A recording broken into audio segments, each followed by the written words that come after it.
Gosden wrote, "If life has dealt you a good hand, this is quite an enjoyable time of year. But if life has dealt you a bad hand, then that tide of Christmas joy can feel like it's drowning you." Drowning is a good metaphor for how so many of us have felt this Christmas. So many have sunk into a despair that has removed the merry from Christmas. Happy holidays has morphed into a nightmare. It's hard to have a holly jolly Christmas when we can't even see the people we love in person. I'm having a hard time hearing the angel song of peace on earth, goodwill to all, above the weeping and the wailing of those who are grieving. Of what peace do the angels sing when there's so much political infighting? In these days, I find myself returning to the Hebrew scriptures, to the prophet Isaiah's words, "The people who walked in darkness."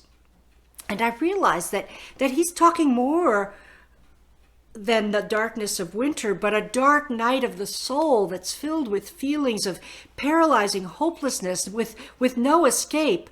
The people who walked in darkness. There are some for whom this time of year is particularly painful. We become acutely aware of the loss we've experienced. Death of loved ones, the alienation and rejection of our family, our personal failures that we carry, causes us to wander in a darkness which can't be pushed back by Christmas lights. The people who walked in darkness. I always hate the days after Christmas. I keep playing in my head that theme song of the Poseidon Adventure. There's got to be a morning after. After the heady rush of sugar cookies and good cheer, we're left looking around at the tinsel that's showing worse for wear, and a sadness that threatens to overwhelm us again. Thank God, Isaiah doesn't leave us hanging in the darkness of despair. He keeps reminding us of the amazing thing that happens in a Bethlehem stable. He says, "The people who walked in darkness have seen a great light. For those who lived in a land of deep shadows, light, starbursts of light." I need to be reminded of this promise of Christmas even when we are in the darkness of night. The promise of a sunrise will never fail. When things feel most helpless, we will find a strength that we didn't know was there. When we're feeling most hopeless, there will be an inbreaking of love when we least expect it. This is what Christmas is all about. God didn't come when all was right with the world. In spite of all that was wrong, God showed up to say through Jesus' birth, "I'm not going to leave you in darkness and despair." The people who walked in darkness have seen a great light. Isaiah foretells that birth of Jesus. For a child has been born. For us, the gift of a son. For us, he'll take over the running of the world. His names will be Amazing Counselor, Strong God, Eternal One, Prince of Wholeness. His ruling authority will grow, and there'll be no limits to the wholeness he brings. When this truth breaks into our lives, we are filled with a joy that gets us through the darkest days of despair and hopelessness. I want to tell you a story about a friend of mine. Tim was a colleague in the Catskill Mountains of New York. We both were pastoring tiny little churches in the middle of nowhere, and Tim absolutely loved it. He loved it so much that we called him the Bishop of the Mountains because he was so well suited for rural ministry that we couldn't imagine him being a pastor anywhere else. He met a woman from the area and they were married and had 2 children. He and Janet were made for each other. When I think about it, they were really the first example I ever had seen in my life of true soulmates. It was hard to tell where one stopped and the other one started because they complemented each other so well. You couldn't imagine Tim without Janet and Janet without Tim. Tim was a better man and a better pastor because of Janet, and Janet was a better woman and a better teacher because of Tim. While Tim might have been Bishop of the Mountains, he wasn't Bishop of the United Methodist Church. And one day he got a call from our bishop saying that his skills were needed at a church on Long Island. Reluctantly, he and Janet and their 2 kids packed up their home and moved to Long Island. It was a really difficult transition for them.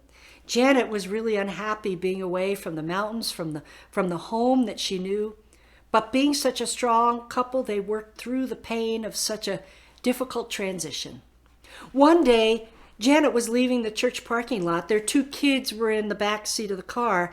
As she left the parking lot and entered a road, a speeding car broadsided them. The children were fine, but Janet died almost instantly. The depth of Tim's grief was so intense. He had lost his soulmate, the one who made his soul sing. Months passed and Christmas came, and with it was a Christmas card from Tim. He said, "People ask me how I'm doing, and while I lost a part of me when Janet died, I'm really doing okay." When we stood at the altar to be married, we didn't say we were promising each other a life of happiness, because we knew happiness could be fleeting and in short supply at times. We knew that there would be hard times and good times, and so what we offered each other was a commitment to live with joy. Because joy is a gift from God that never fails us. It would be joy that would give us a foundation in the most difficult and trying times, and it would be joy that would bring us even to greater heights in the good times.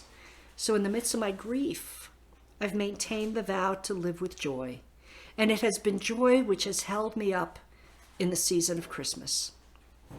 I think of Tim and his commitment to live with joy so often at this time of year. In the face of sorrow, it is joy that enables us to reach out to each other. In the darkness, it is joy that offers light. And I'm reminded once again that God doesn't come into the nice, clean, safe, sanitized places of our lives, but chooses to meet us in the stench and the filth and the hazardous conditions of our world.